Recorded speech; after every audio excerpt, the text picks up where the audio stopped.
In Consumer Matters, it is Cyber Monday, which means if you didn't get your deals on Black Friday, today you have another shot.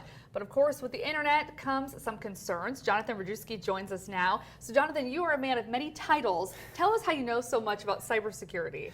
Well, it's just a fun space to be in. I've been doing this for over 10 years. I come from the consulting world, and now I teach digital forensics and cybersecurity at Champlain College. Okay, so when we're talking about something like Cyber Monday, what can people do in terms of keep making sure that their information stays secure and safe?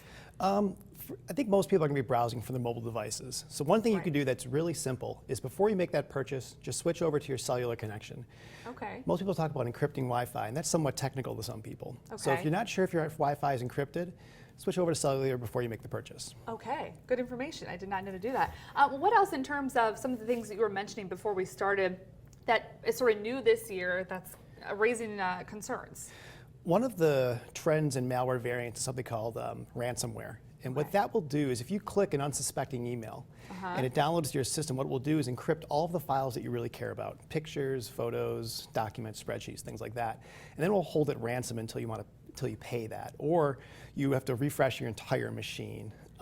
So it's a trend. We're seeing a lot more of it. I've had several local clients call me about it. And unfortunately, as soon as your files are encrypted, there's not much you can do after that unless you pay the ransom. So what kind of ransom are these scammers wanting? We're talking hundreds, if not thousands of dollars. So within a couple of minutes, it'll download itself quietly to your system and install itself, and then you literally have a couple of minutes or days to pay that ransom.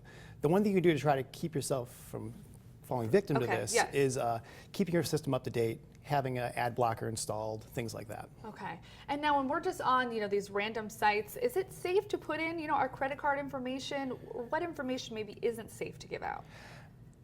So credit card information is one thing, but you want to make sure those sites are legitimate. Okay. But don't use your debit card. So if you use your debit card and that becomes victimized, that money is coming directly out of your checking account, which could affect your other payments like rent and mortgage and car payments. Okay. If you use a credit card, at least you have that buffer of window of, hey, it's not coming out directly out of your personal accounts. Okay, good to know. Anything that you should definitely not, social security number or things definitely not to give out over the internet? I wouldn't give my social security number out over the internet if I absolutely could, but there are some companies that require it, like healthcare and things like that, but they're getting better. Okay. So just you try to use good cyber hygiene on the internet. Okay. And what about, I was mentioning to you, I once had a situation on my computer where something popped up and it said, that some files had not encrypted, but that there was some sort of a malware detected, and then I needed to call this number. And I did, at first, I called the number, and then I quickly figured out that maybe this wasn't accurate. Is that happening more and more? I mean, it came right up on my screen. It froze my whole computer. It is. Don't fall victim to those things. Apple or Microsoft does not do this. Okay. So just make sure, even if you have an Apple nowadays, malware is being written for Apple. It's not that Apple aren't vulnerable, so make sure you at least have an antivirus installed. So even if you click that link, the antivirus would hopefully pick up the virus as soon as it hits your system. Okay, don't do what I did and call the number. That was my biggest mistake. Anything else in terms of just safety? I know a lot of people are probably going to be online trying to get those deals that we can remember or drive home.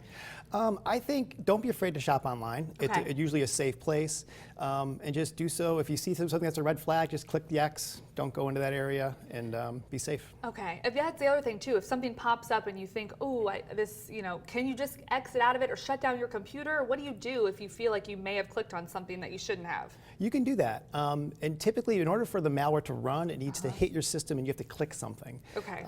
But just don't click those links on Facebook that look a little fishy and sketchy. Just try to use good cyber hygiene. Good cyber hygiene. Okay. Well, thank you so much for coming in and explaining. Happy shopping to everyone. Happy safe shopping and happy safe Cyber Monday. You're Thanks welcome. so much, Jeff. All right, Mike, over to you.